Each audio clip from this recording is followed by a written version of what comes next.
so I decided to do this 81 Camaro Z28 by Revell, and the reason I picked this one is because I used to actually have one of these when I got out of the military, or I actually drove it for about a year in the military. It had the red interior.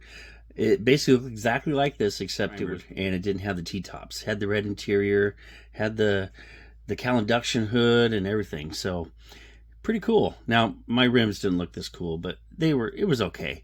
And I drove that sucker, man, all the way from Louisiana all the way up here to Washington State in 3 days. And honestly, I shouldn't have made it.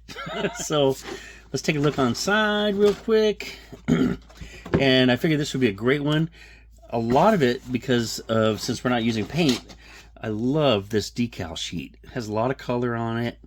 I can use some markers to do the interior the same color, but I'm not, honestly though, this is kind of a cheap kit.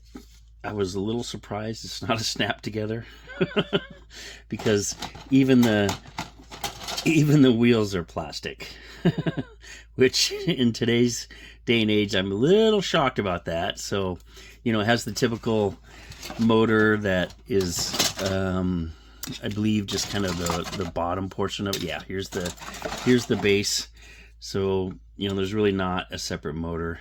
I may actually take that out and put a real motor in it and not go with this half and half thing that they've got in there, but hard to say. So, all right, guys. Well, please consider that my official entry. And thanks, Adam, for putting this on. It was an excellent idea for a group build, and I will see you guys soon. Thanks for watching.